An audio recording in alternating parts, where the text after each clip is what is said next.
Good afternoon, everybody. Welcome to Getting Angry. I'm Hank Linderman. It's Wednesday, August 26th, 2020, also known as Groundhog Day. Of course, we got a special guest coming up today, a musician friend of mine named John McFee. John and I have done all kinds of gigs together before, and he's just been a super great help to me, in this campaign and so on. So anyway, we're looking forward to talking to him and a bunch of other things to talk with you about. One of the first things I'm thinking is, I wonder if we should talk about, I guess I'm going to have to just go for it. This is what I'm thinking about today. By the way, you know that I'm your candidate. I'm the Democratic nominee for Congress here in Kentucky's 2nd District. And that's just south of Louisville, heading down to Bowling Green. And sorry, my brain's in 5 pieces. I just saw Mark Andes is here. Mark's going to share. Billy McNichol's here. He's going to want you to share. Barbara Tichy is here. Jim Porter is here. Yes. Jim Porter says we've got 180,000 dead today. I think it's actually might be a little bit higher. I think it's a little bit more, but we'll look at those numbers here in just a second. Yes, so please, everybody, remember to share. It's a big help to us. That's one of the ways you can help the campaign. The other way, of course, is you can contribute. And the person who has contributed most often is here today, and that's Barbara Tichy. And I'm going to call her while we're on the phone with John McFee because she has a question for him. And I thought that would be fun to have her be able to ask John her question. But let's do our homework here. Let's look at the numbers. Here we are. This is yesterday. Notice we're at 182,000 total dead, 182,404, and 1,290 new deaths yesterday. And as we say, over the weekend, the counting seems to slow down, and then it picks right back up again, once the week gets going, which is just really terrible. Let's look at California, Texas, Florida, New York, Georgia. These are the states that are at the top of the list. Total cases, leading the way, unfortunately, is California. Somebody's got to be the leader. And they've got 5,000, almost 6,000 new cases today. We're also going to quickly look at Kentucky. And Kentucky is still, unfortunately, it's not able to get rid of it. Here we are in Kentucky, and you would think we're further spread out, but we do have a bunch of people who don't like to wear the masks, and that's a bit of a problem. There's a spike, you notice, in Minnesota has a bunch of new cases. Iowa has a bunch of new cases. And Kentucky with 669 actually is a bunch of new cases. So I wonder how many of these are related to Sturgis. I'm just not sure. But, it is what it is. Let's move on to our next little bit here. I've got to go back.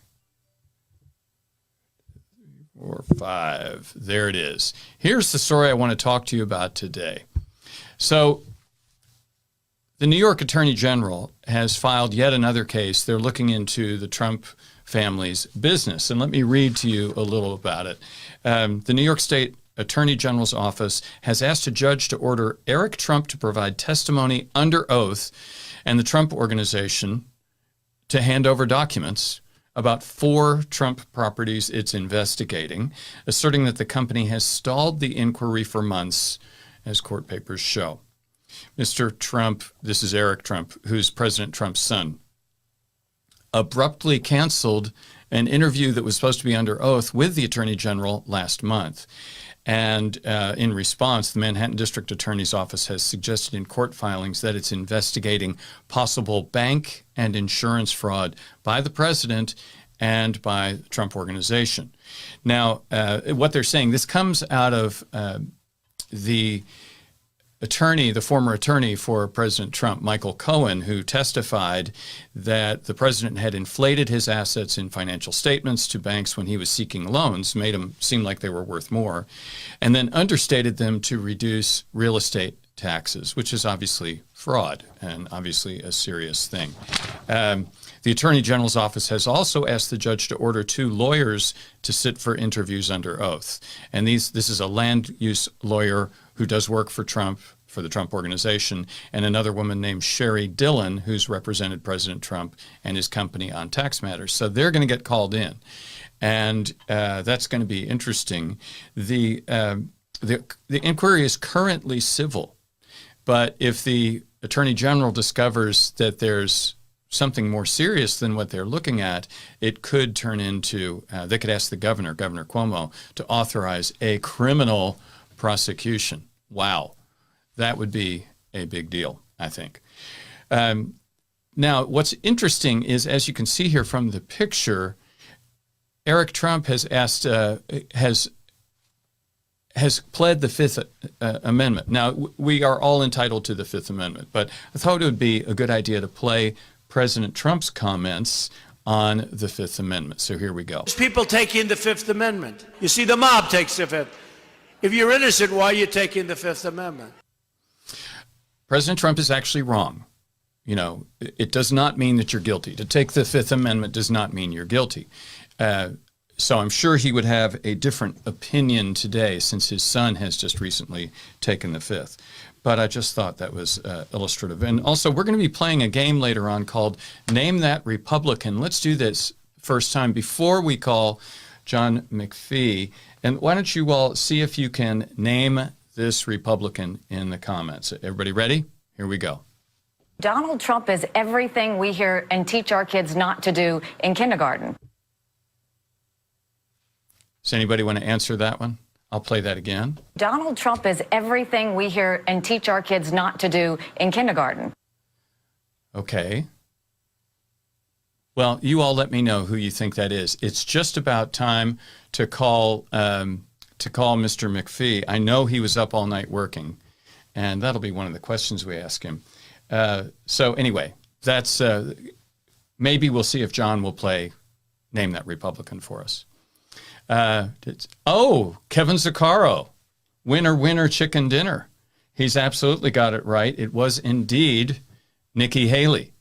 And here's another Nikki Haley quote. That was Nikki Haley in 2016. Here she is recently. What about his truthfulness? Did you think he was a truthful person? Yes, in every instance that I dealt with him, he was truthful, he listened, and he was great to work with. Wow, Nikki, a little bit of a change there. You know, I guess so. Anyway, well, let's call John McFee. Let me find my phone. I told him that it would be right on the button. I'm still supposed to wait a minute. Let's try one more real quick, okay? This one's going to be real easy. Maybe it won't be easy. Let's try this one. Donald Trump is a delusional narcissist and an orange-faced windbag. What Republican said that? Donald Trump is a delusional narcissist and an orange-faced windbag. We've got a little bit less than a minute before we call John. Anybody else got that? Kevin, you going to go for 2 in a row? Let's see who. I'm just going to play it one more time. Donald Trump is a delusional narcissist and an orange-faced windbag. I didn't say that. That's a Republican who said that. John Alma, no, you're not correct. John Alma, it's actually one of your neighbors. So maybe that. Randy Birchfield gets it. Hooray. It is Rand Paul. It is indeed Rand Paul. Well, with that, let's call John McFee and see what he is up to.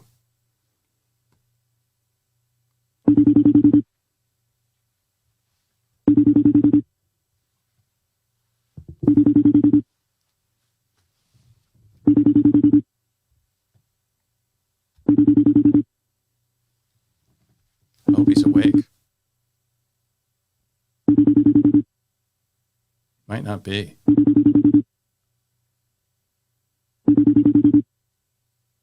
Uh-oh. Do. Oh, here he comes. Here he comes. Hi, John. Hey, Hank. Sorry, I was trying to get my. Yeah, can you hear me? Say that again. Hank? Yeah, I can hear you. Yes. Yeah. Oh, okay. Hi. Yeah, sorry, I was trying to get my AirPods in. Panicking. I was just fumbling with them. So Well, we were just playing Name That Republican. Oh my gosh! Well, Why? I mean, well, let's see if you can. How does that game go? Well, I'll play you something, and you see if you can name that Republican. Do you want to play it now or later? We can play it later. I don't. It's up to you. Go at any time. Well, let's do this one. We'll just do this first one. Okay, we'll just do one now. You ready? Okay. Okay, here you go. Donald Sure. Trump is I'm probably not everything ready, we but- hear. Oh, one more time. Here we go. Donald Trump is everything we hear and teach our kids not to do in kindergarten.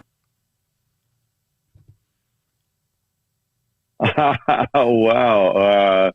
Let's see now. Well, I know it's not Steve Bannon because I know his voice. Oh wait, let's see. Oh my goodness! What do you need to hear it again? No, I'm not sure if I can actually identify the voice, but I recognize the sentiments, though. Well, she said another thing differently a few years later. This one's a same person. She's getting no doubt. Well, is it the Guilfoyle her name? No. That would be good. No, Uh, here's a second one. This might make it easier. What about his truthfulness? Did you think he was a truthful person? Yes, in every instance that I dealt with him, he was truthful, he listened, and he was great to work with. Same person. Oh my gosh! Oh no. Well, I'm going to tell you. I'm going to tell you. Okay, unless you're Please. keen to guess. No. I'll probably get it wrong again. So, but I'm sure it's not Steve Bannon, though. I'm sure it's not Steve Bannon. It is Nikki Haley. Right. Oh, okay. Nikki Haley. That makes sense. Yes. Well, you know. Yeah. There are a lot of. Go ahead. She should change her name to Janice. She should change her name to Janice, spelled Janus. As in the two-faced. Oh, that's good. That's good. The two-faced God. Well, I'm not here to get you in trouble. Yeah. I'm not. I really am not here to get you in trouble. No, well, good because I can do that on my own. I've seen it happen. I've seen it happen. Oh yeah. Well, let's talk a little bit about some music things. And the first question I want to ask you is, what made you realize that you were fascinated with music? What was your earliest experience with music that you remember? Wow. Well, I guess it kind of hit me. I was pretty young. I don't remember exactly how old, but I started playing. I don't remember ever not actually playing. My dad started teaching me, I think before I could walk, chords on a ukulele and stuff. So I do remember at one point, because I always liked doing it, and I remember realizing that's like this is something that God that I like better than anything else. Yeah. And that was at a point when I was trying to learn this. I was trying to learn I was working on my Travis picking, and I realized it's a lot of work, but this is a world where it doesn't matter. Nothing else matters. If I can make something that I enjoy with music, then it makes all the other elements of a problematic world just not matter so much. So I was about 7 maybe when that hit me. What was your first guitar? The first, but the instruments that I played when I was really young and growing up were my dad's, and then I had my brother who was 2 years older than me. Then I was borrowing my brother's guitar, and the first one that was actually my guitar was was when I really wanted to get my own instrument, and I was able somehow to put together the money to buy a Gretsch Jet, which is like the Les Paul shaped, Gretsch, smaller instrument, not the big Chet Atkins style, models, but it was more like about the size of a Les Paul, size and shape of a Les Paul. Very cool guitar, really. That's an incredible first guitar. Yeah, well, that was the first one that was actually my own. I mean, my first guitar was a Kent. Yeah, well, there were. I went through a few like Silvertones and Japanese electric guitars. That I could borrow, or that, my brother got. He was kind of always doing the stuff, and so it was the first guitar that was really mine, that I chose because it was a better quality than I was really used to having an electric guitar. So. And what a cool guitar! By the way, our bandmate Lynn Fidmont has chimed in on the comments and says hi to both of us. So, hi, Lynn. Oh, hi, Lynn. Hope all is well. Hope we all get to do something together someday. That would be fun. Yeah, no. Lynn is a fantastic singer and was a member of Timothy Schmidt's Expando band that John and I also performed with. And Lynn's just a spectacular singer and has sung for Stevie Wonder and for, I'm going to get this wrong. I know Stevie Wonder, but Lynn, were you one of the ones who sang with, were you one of the folks who sang with Elton? I know Marlena did. Anyway, so John, do you still have that Gretsch Jet? No, that was also the guitar. Coincidentally, it's the one time that I actually, sold or traded off a guitar. That was the only guitar, and I've regretted it so much that I've never sold or traded off an instrument of my that I've owned since then. The one that I can't get rid of instruments. It's the one that got away. By the way, it's the one that got away. Our buddy Mark Tomorsky says hello as well. Great. Okay. And I have the picture when you and Mark stole my telephone. Maybe I should show it. It's upside down, but you know what? It's upside down. I couldn't get it right side up yet. But here's the picture. It's upside down. But that's when Mark and John stole my telephone, and they made that my front page picture on my phone. That was very funny. There's some other questions. Like I said, I can't get into trouble without your help. Well, Mark is there to lead the way, certainly. Let's see. And it may be time for another Name That Republican thing, but we'll get there in a second. Oh, my God. What is your favorite pasta dish is one of the questions. Pasta dish. I guess it's considered a pasta dish. I guess it would be gnocchi. I love gnocchi. Oh, good question. Cindy Braun says, hey, John, what are some of your favorite collaborations? Well, in what sense? No, musical? You can answer this, Howard. Wow. No, not musical. Non-musical collaborations. Non-musical. No, I'm sure she wants musical collaborations. Oh, okay. I was going to say, my stuff is a pretty good collaboration. But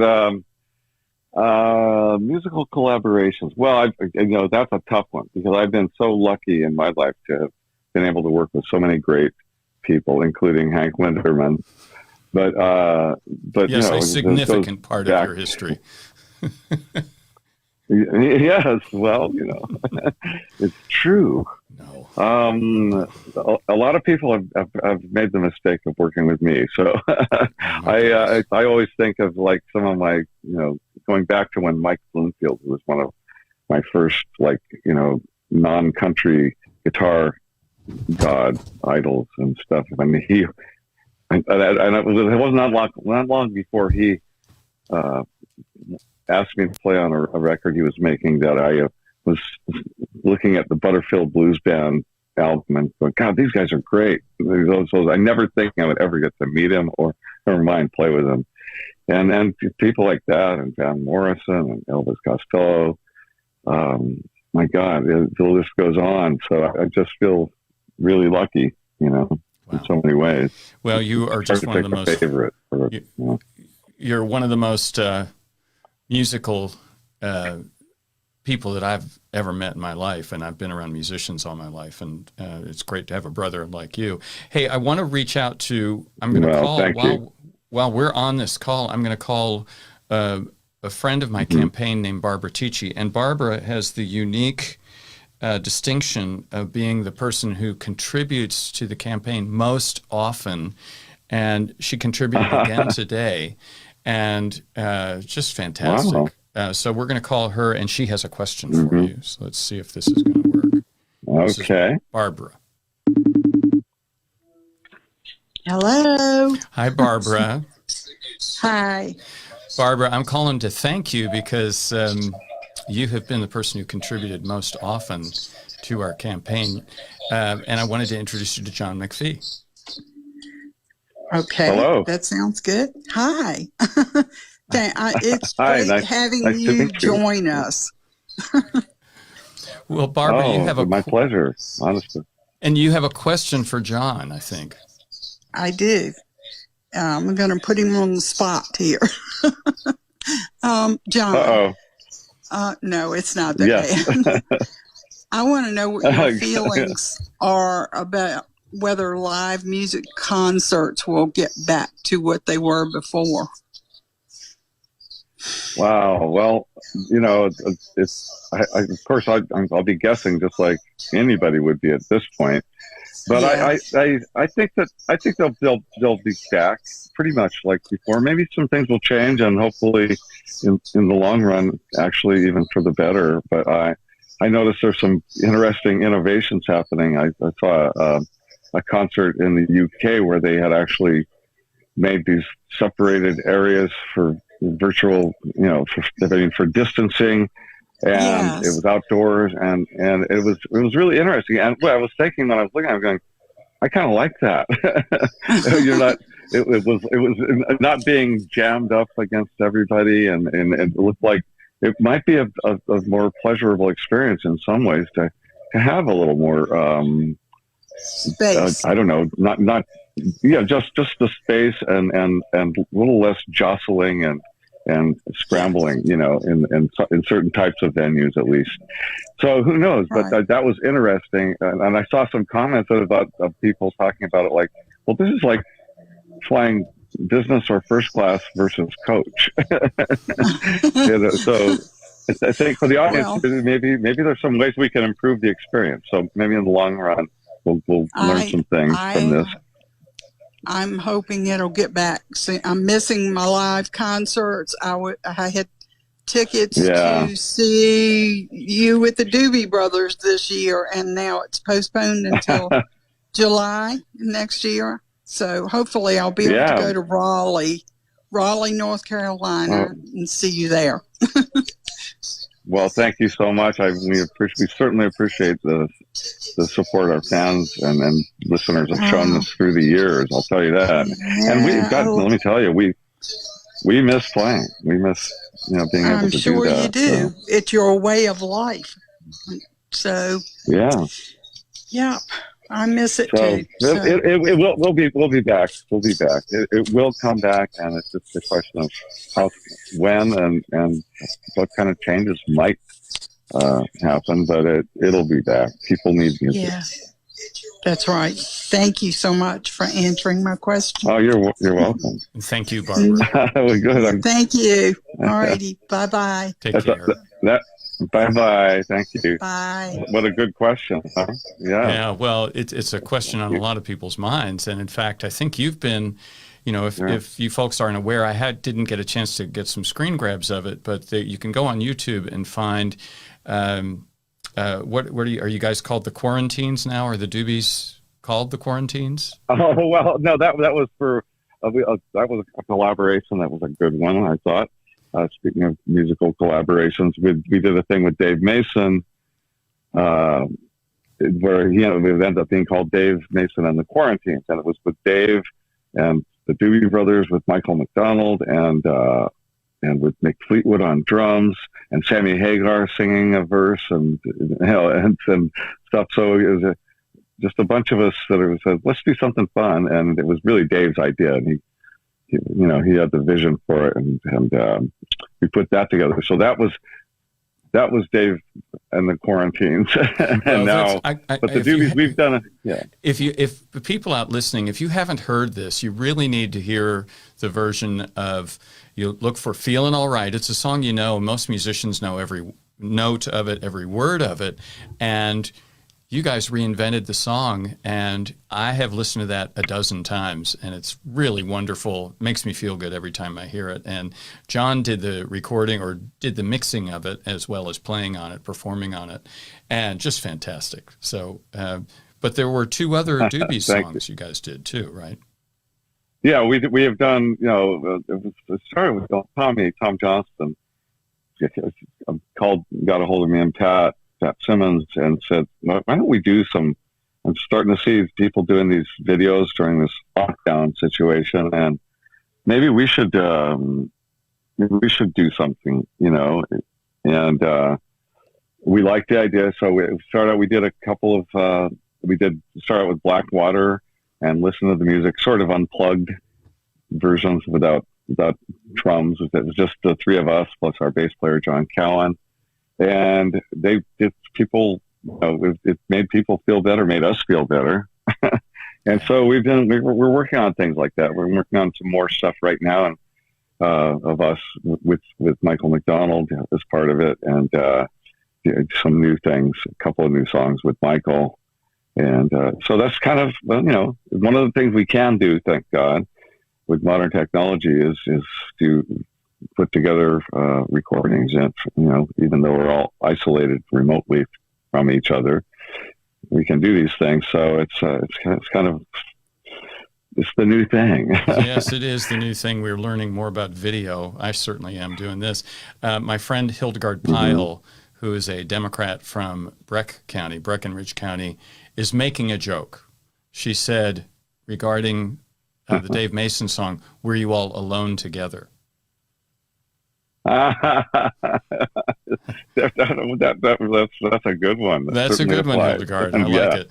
I think we should play another quick round of Name That Republican, and we're going to ask the audience to. And John, you don't have to guess if you don't want to, but let's see if we can name it. Well, I'm terrible at that. I think I've proven that I'm terrible at No. But I was right about Steve. I was right about Steve Bannon. It was not him. You were right that it was not Steve Bannon. Okay, ready? So here we go. Yeah. Name this Republican. That he's a jackass. They're talking about Trump. This is a very short one. I'll try it again. Ready? Well, that he's a jackass. That might be too hard. Well, see, that could be almost anybody. That could be almost anybody. But I know Lindsey Graham. Lindsey Graham should get the Janus Award. He shoots, he scores. McFee, you nailed it. That is Lindsey Graham. Wow. And I've got another. Here's another Lindsey. Well, you ready? Here we go. I am really pissed. That's Lindsey Graham also, speaking about Trump. And the final one from Lindsey. Because I figured that would be too hard, but you nailed it on the first one. But here's the third Lindsey. He's becoming a jackass at a time when we need to have a serious debate about the future of the party and the country. Those were the days. And that's Lindsey Light. He said worse things about him, so about the Donald, than even that, if you can imagine. So, yeah. Yeah. Anytime we say his name, we have to do this.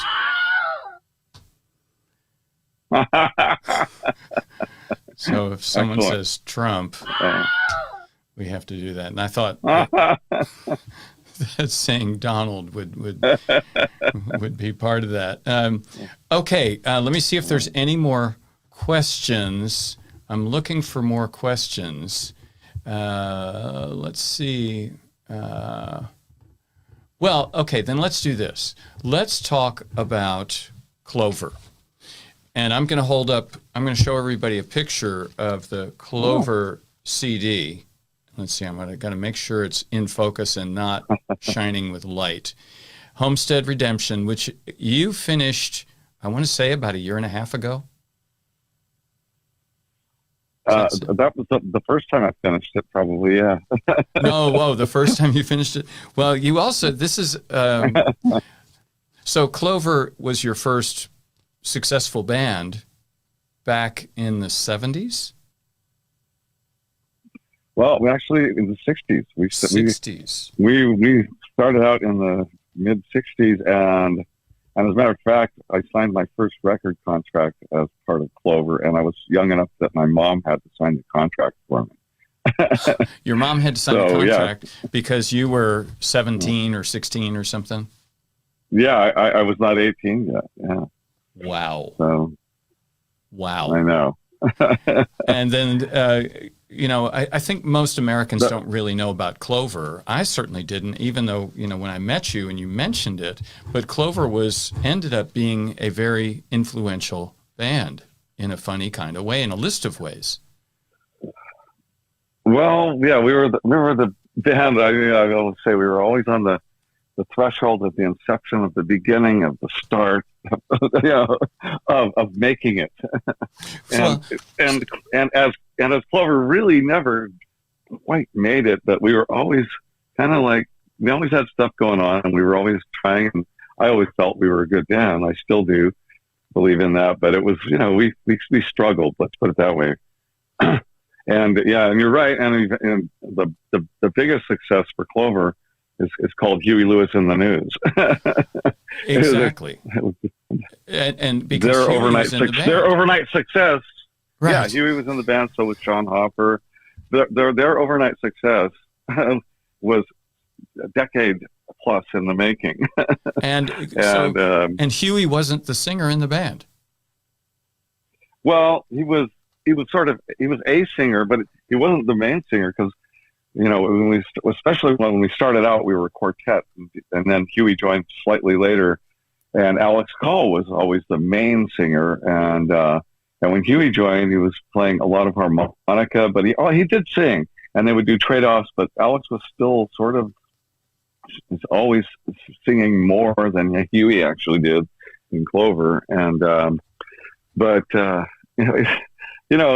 part of it. We could never really settle on, our musical direction as far as, we're kind of like the Doobie Brothers. We incorporated a lot of different musical styles, and to the point though that nobody could ever figure out exactly what we were trying to do, I guess. And the main difference between us and the Doobies is that the Doobies did it successfully.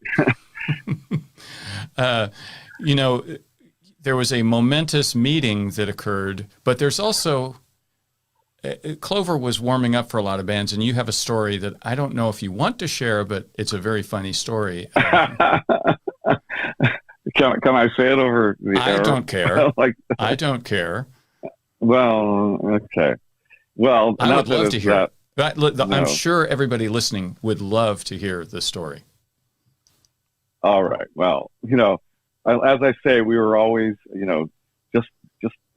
just about to break out and really hit it big and, go to the top of the charts or whatever, however you want to measure success for a band back in the 60s and 70s.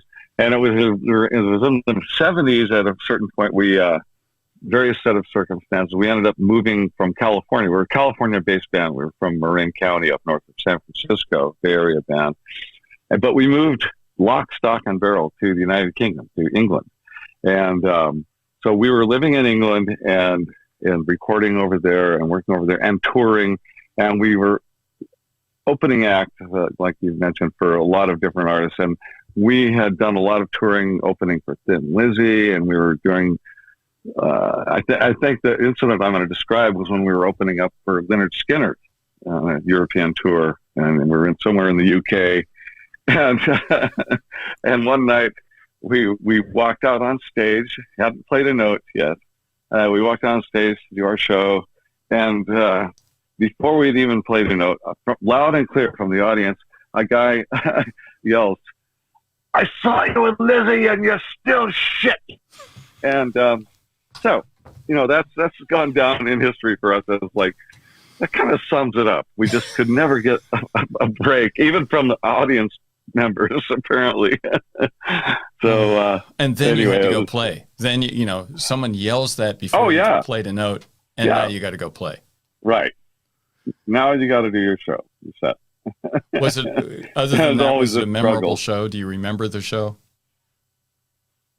No, that's one thing I remember about it. Was another show, and we always tried our best. And it was the opening act slot, not just for Clover, but for any band, especially certainly back in those days, was never easy. I mean, you really were. It was an uphill battle because they were there to see the headliner, and in the UK on the posters, I don't know if it ever said Clover as when you were an opening act. It always said, such and such, whoever the headliner is, Thin Lizzy or Leonard Skinner or whoever it might be, plus Support.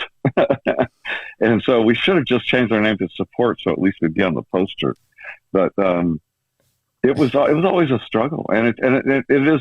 I've seen other bands opening for the Doobie Brothers, great bands that really, it's so hard to prove yourself to an audience that's waiting for the headliner. And so I've got a lot of sympathy for the up and coming. And you mentioned that every so often Huey calls you up and greets you with that epithet. Oh yeah, well it's yes, that line has become just the signal. In fact, there was one point when Huey was actually appearing in the play Chicago. He was playing in New York on Broadway. He had replaced. I think it was before him that he replaced for that run of the show in New York, Richard Gere or somebody. So Huey was in the play Chicago, and the Doobies were coming to New York and going to have a night off, and I was going to go to watch that play and yell that from the audience. When Huey entered the stage. That was my big plan, and then our schedule changed, and I wasn't able to do it. So that would have been the ultimate use of the phrase. There are two more. With Lizzie. Well, there are two more questions that just showed up, and one was Snowy White with Thin Lizzy at the time, and the other one is, do you have any memorable studio moments working with Ted Templeman that you can share? Oh wow, a couple of good questions. Yeah, when we were touring with Lizzie, no, Snowy. It was before Snowy was in the band. In fact, the lineup was. It was when Boys Are Back in Town had just come off. They were touring behind that album and single, and they were huge. They just really gotten huge in the UK, especially, and all around Europe. And the lineup was that lineup. It was Brian Robertson and Scott Gorham on guitars, and of course Philip, on bass, and Brian Downey on drums. So it was the same lineup that did The Boys Are Back in Town and all that stuff, Jailbreak. And they were probably the best, most exciting rock band I've ever seen perform. They were better live than any of their records, in my opinion. It was like they were so good. And their records were not half bad. No, they were just great. And they were really great people too. They were just the nicest guys, But so that was a good experience, really getting to know them. And Philip and Huey became fast friends. In fact, Huey played on a number of Thin Lizzy recordings, and Philip ended up covering some Clover songs at different times. He recorded some of our material. Yeah, and I still have a couple of his Philip's books of poetry that he gifted me and signed and stuff. They're some of my definite treasured possessions are the Philip's poetry books. So that was a great experience, playing with those. And as far as Ted Templeman, one of my bragging points is I played on Ted Templeman's first hit recording that he ever did as a producer. Before he ever did the Doobie Brothers, I had worked with Ted Templeman and played on his first hit as a producer, which was Wild Night by Van Morrison from the Tupelo Honey album. Great and it was a great record. And Teddy was a great producer and really did so many good things. And those experiences were, I've always tried to pay attention when I'm working with all these different people. Yeah. Pay attention to how the producer works, what their approach is, and try to learn. I'm not just there trying to play, I'm trying to learn. And watching the engineers and how they work, and how come I sound better when I record with this studio with this engineer than when I record over at that one, and seeing what some of the things that engineers do that affect the sound, the sonic properties of the work of the musicians, of the artists. So, but while working with Teddy was one of those kind of experiences where I tried to learn anyway, from how he, kind of approached with the overview aspect of producing, with the artist. And so, but with Van, it was like, Van is such an artist, and so Van was definitely the artistic leader, no doubt about it. He's one of the truest, purest artists I've ever worked with, and that was interesting too, trying to figure out how does this guy make this magic. So anyway, those were some great experiences with Teddy, and then later with the Doobies, of course, and Teddy's done such great work through his career. Did Teddy bring you in for the David Lee Roth solo record? No, he did not. Oh well, I did not. I believe Willie Weeks played bass on that, though. Right. And Willie was, was playing for you guys at a certain point. Willie had replaced Tyrone Porter in the Doobie Brothers around that time. Well, or actually before then, maybe even, I don't know. I forget the exact chronology, but Willie, what a great player, So. Yeah. Now it's when I texted you earlier today, and I meant to text you last night, but you're one of those road musicians who your road clock or your body clock is destroyed, isn't it? Oh, it is. Absolutely. I mean, my hours of working and sleeping and all those, whatever, my activity sequence is just so whopper-jawed from all the years on the road. It's like, it's pretty random, but I just try to roll with it. And because you were up at, I want to say 5:30 this morning. Yeah, I was still working from yesterday.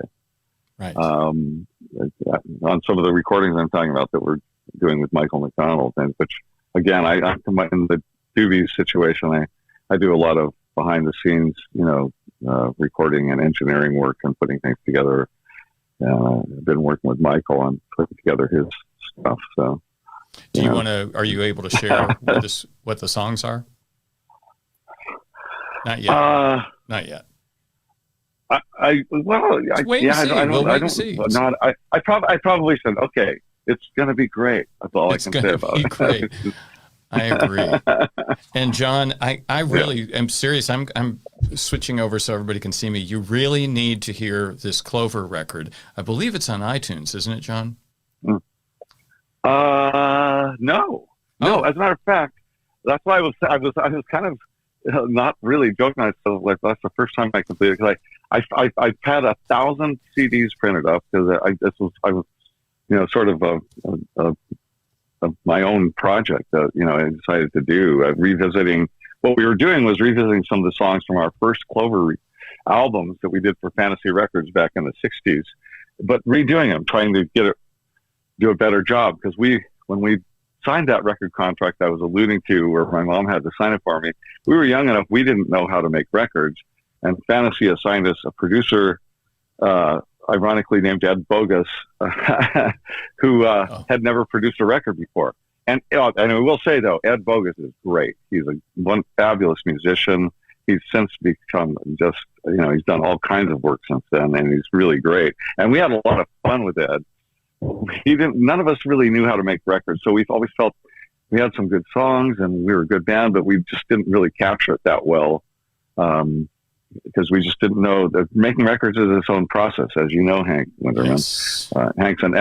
Hank probably doesn't toot his own horn a lot, but he's an excellent engineer and all-around musician. So he understands the whole overview that it takes to make recordings work. And it's a different thing. And it takes some time to learn the process to get the best results. And we just didn't know how to do it back then. So this new Clover album that you're showing here, the Homestead Redemption Project, was us trying. We were from Homestead Valley, which is an area of Mill Valley in Marin County. That's where Clover originated. So the title Homestead Redemption is us kind of going back to that and trying to redeem ourselves on some of these songs. Well, and there's some notable guests on the record, in particular Elvis Costello sings one of the songs. Right. Yeah, he does. Elvis, and that's we were talking about collaborations, and Elvis Costello has been one of the ones I certainly treasure in my own heart, because he is such an incredible songwriter. But he was a Clover fan. Part of the reason we ended up moving to England was we discovered through a fluke that we had a following over there, and we were approached by this management team about, if we can get you a record contract in the UK, would you be willing to let us manage you and move over there? And that's how we ended up moving over there. Well, that management team ended up forming a record company called Stiff Records. And their whole approach was, we're going to sign artists that no major label would probably ever sign, because we're just going to sign interesting, quirky, different artists. So that was their approach, Stiff Records. And they had a slogan that I probably also shouldn't say over the air. That's a little more rude even than the Lizzie comment. But that was actually with, if it ain't stiff. Yes, if it ain't stiff, it ain't worth and then fill in the 4-letter word blank that starts with F and ends in K. Right. And so anyway, that was their slogan. If it ain't stiff, it ain't worth a whatever. Anyway, and one of the first artists they signed was this young guy named Declan McManus, and they got a hold of us and asked me. They said, "Look, we've signed this guy, and he's a Clover fan. We think you'd be a good fit to back him up. He's sort of like a new wave Dan Morrison." And this was before, whether we're just starting to talk about the term new wave. and so I said, "Well, let's hear some of his material." So he sent me a tape, and it was so good. We said, "Yeah, we're in." So we ended up Clover was the band on Elvis Costello, because Declan McManus, his name transitioned gradually by the time the recording was released into Elvis Costello. So young Declan McManus became Elvis Costello, and Clover was the band on his debut album, My Aim Is True. So that's Nick Lowe the Clover producing. connection with Elvis, with Nick Lowe producing. Yep. Anyway, that connection, I've worked with him on numerous Elvis Costello albums and recordings since then, and toured with him on occasion as well, and performed live a lot. And on some of those tours, we played a Clover song that he was fond of called Mr. Moon. And on this Homestead Redemption project, there are two, yes, thank you, and Alex Call is the songwriter. And there's our two versions of it, one with Alex singing it, and we did one with Elvis singing it. We approached Elvis and said, how would you feel about being part of this? So he said yes. And so there's an Elvis Costello version on the record, and we approached the arrangements differently. And on the Elvis version, I did a string quartet approach on the intro and a couple of places in the song, where I'm playing violin, viola, and cello, which was fun for me to do that. By the way, the cello, I think that's the very first thing you recorded on the cello, because you had just learned the cello. I was, I'm still trying to learn the cello. Oh, sorry. but it was that's my first actual recording with the cello. And, so it was, kind of a bold move on my part, but I was happy with it. How does someone get a Clover CD? You got to know. You can buy it. There's only one way you can actually buy one, through Mill Valley Music. I see it hasn't really been released. There's a limited release, and I'm still trying to figure out whether I should remix some of it, because Alex had a couple of things, yeah. But I'm still debating it, because Mitch and I we all approved the mixes, so it's like this is an afterthought, and I just, so I'm still thinking about that, and probably now this year when I get a chance to breathe. I have 4 of them. Everybody out there, I have 4 of them. I'll sell them to the highest bidder. I'm going to keep one. So $1,000 each for the other 3. And I'll get them to you. And they're worth it. They are worth every Actually, penny. I'm very proud of the record. It's a great record. It's a really good record, if I do say so myself. But, it's a great, thanks for mentioning it, Hank. But yeah. So do you have time? Elvis's version of Mr. Moon, I've had a lot of people say, God, that is coolest thing. It's the best thing I've heard from Elvis in a long time. Or it's a really positive comment. Not to say anything. Elvis does great work. If I'm not saying he doesn't, but it's a really good song for Elvis.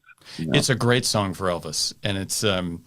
By the way, I will brag a tiny bit. I got to record some of this record because John, you had who was it who came up to play drums? Pete. It was Pete Thomas. Right. Pete Thomas, who's Elvis's longtime drummer, was the original drummer in the Attractions when Elvis formed his own band after Clover couldn't. We were busy trying to get our thing going, and even though we were the band on his first album, uncredited, I might add, on the My Name Is True album, Elvis had to form his own band, so he formed this band, the Attractions, and Pete Thomas was the drummer. Well, Pete is the guy, he's the reason we moved to England in the first place. He's the guy that called us up when Huey and Alex and I lived in Mill Valley in a house together.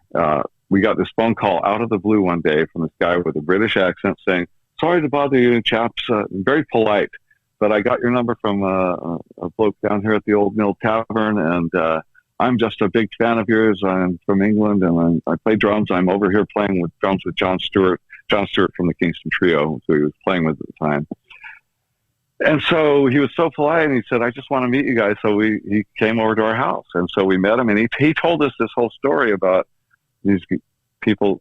There were a lot of musicians in England that thought Clover was like the best, and we're going, "What?" Our records never sold, that we had done for Fantasy. So we had no idea they were released outside of the United States. We'd never even thought about it. And then we find out we've got this group of this following, especially amongst musicians in the UK. And when he left, we said, "God, is that even possibly true?" And he had mentioned a group that had the #1 album in the UK. And is it okay if I pass along your information? Because they're going to be playing Winterland in a few weeks, and they'd love to meet you too. And we said, okay. Well, when he left, we went out and bought Billboard magazine to see, is it possible that any of that was true? And sure enough, there's Dr. Feelgood, #1 on the charts in the UK. Sylvia's #1 album. mother. And so, yes. So they were kind of Dr. Feelgood they were sort of a British retro. They were retro then. They were like going back to early Who, but more of a blues approach. Yeah. So they were, so we met them, and they became friends, and tour managing was this guy, Andrew Jakeman, who later became known as Jake Riviera. And he's one of the managers that signed us and said, if you move to England and we get your record deal, so it all started with this phone call from Pete Thomas out of the blue, of the whole thing of Clover moving to the UK and everything that happened after that. And Pete Thomas was the cause of that, the source. And of course, we've stayed friends through the years. And so when we were doing the Elvis Costello version of Mr. Moon on this Homestead Redemption project, we invited Pete Thomas to play drums on Elvis's version. And so he did. And Hank Linderman, I have said, "Hank, can you come up and engineer this for me? Because I don't want to be distracted from sort of producing and focusing on the arrangement and so forth." So Hank came up and engineered Pete's drums on the Elvis Costello version of Mr. Moon. Came up to my studio. And it was fun, because I'm a huge fan. I'm a huge fan, and I had to maintain my cool. Well, Pete's a great drummer. Besides being Elvis Costello's drummer, Pete's played on a lot of music that people don't maybe know about. For movie soundtracks, he's worked with Randy Newman a lot. He's played on Los Lobos records and all kinds of stuff. Just a great drummer and a great guy. And so Pete, that whole connection's been a wonderful one. That was a very fun session. I do wonder, though, when the first time Pete came over to the house and he called and he was so polite and he wanted to come over and meet the band, and you guys were living in a house together in Mill Valley. Right. Did you rush around and clean the house up? Probably not. I don't think so. I mean, a bunch of musicians living in a house, that does not sound like a recipe for, clean and tidy. Well, oddly, I will say this, though, oddly enough, both Huey and I are kind of CD, so we're pretty tidy guys, Okay. And so it wasn't what you might expect, from guys in a band or something in those days.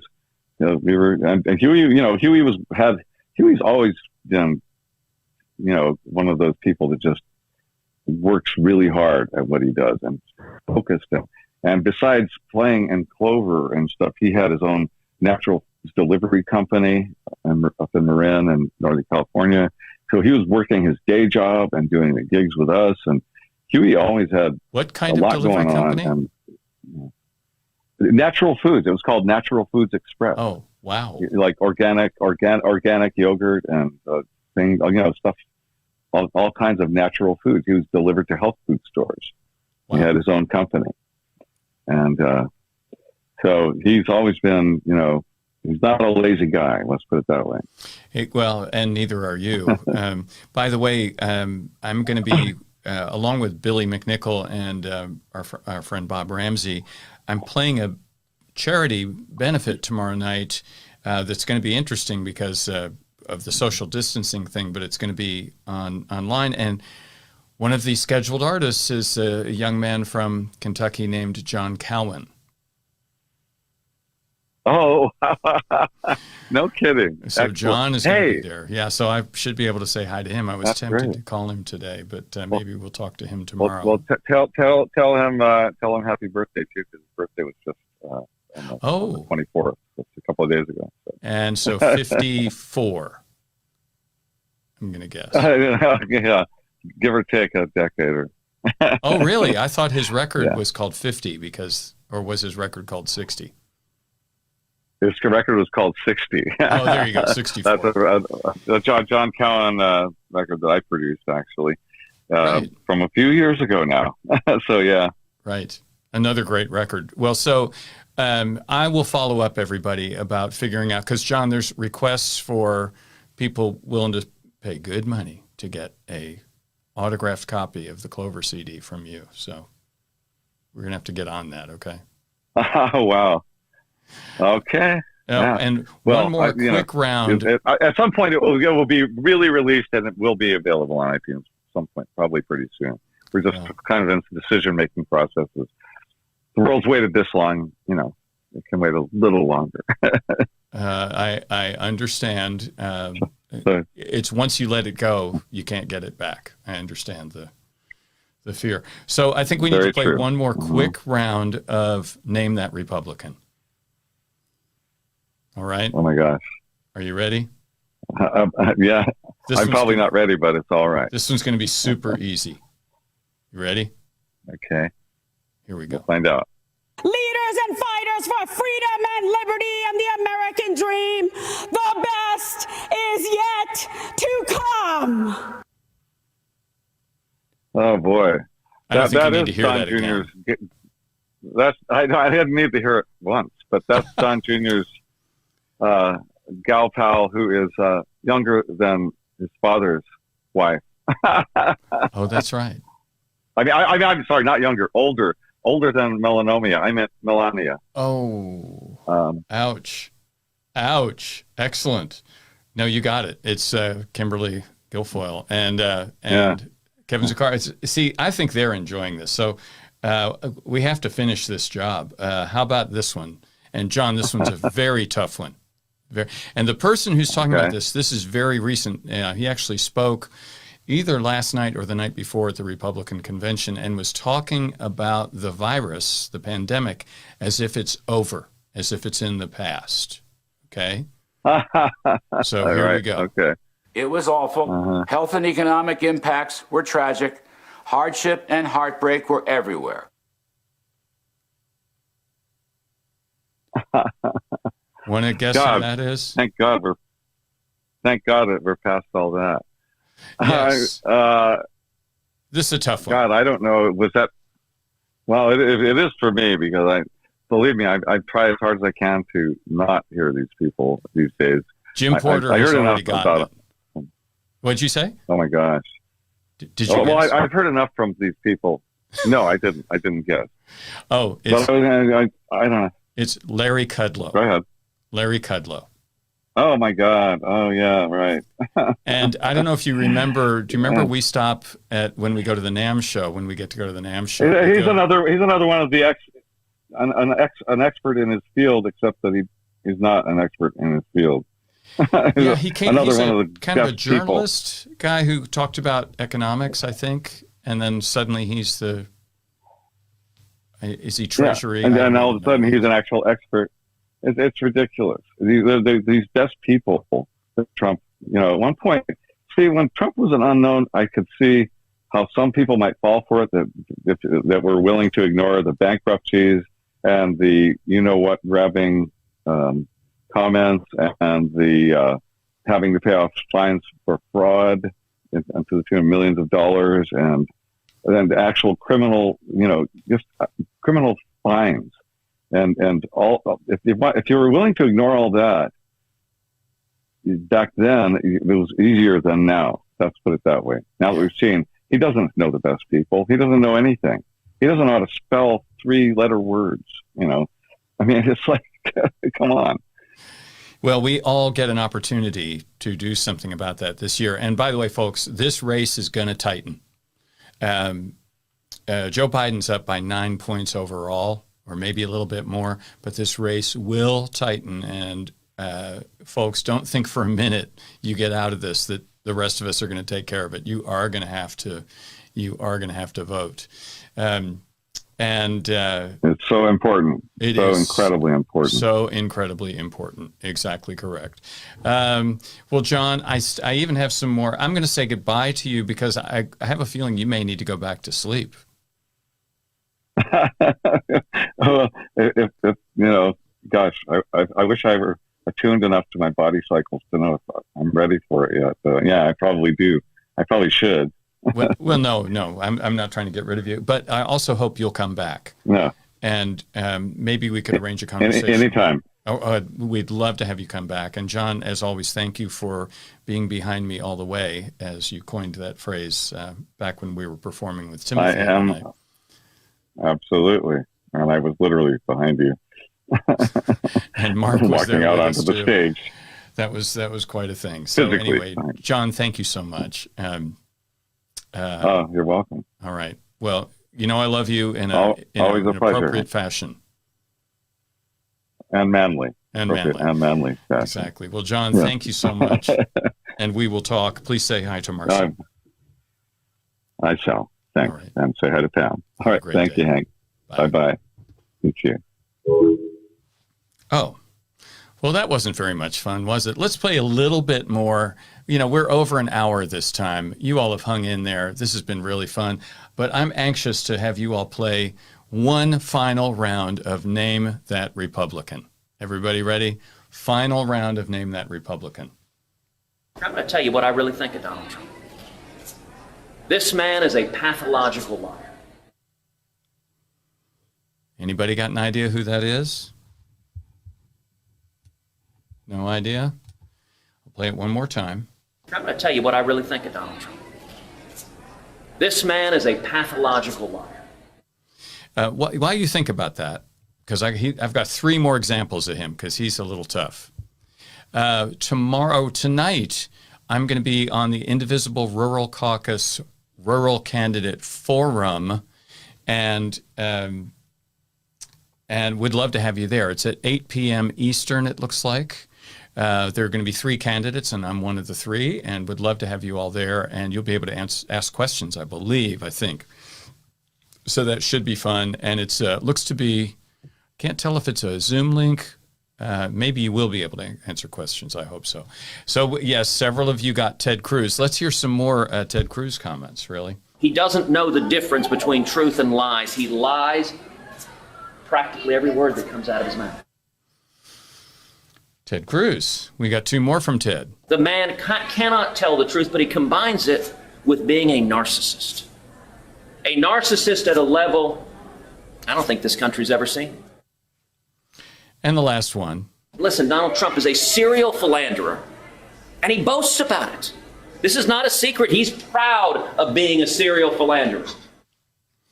Well, I think that raises the really serious point. I think it's been fun to laugh about that, but that is just an indication of how seriously the Republican Party has gone astray.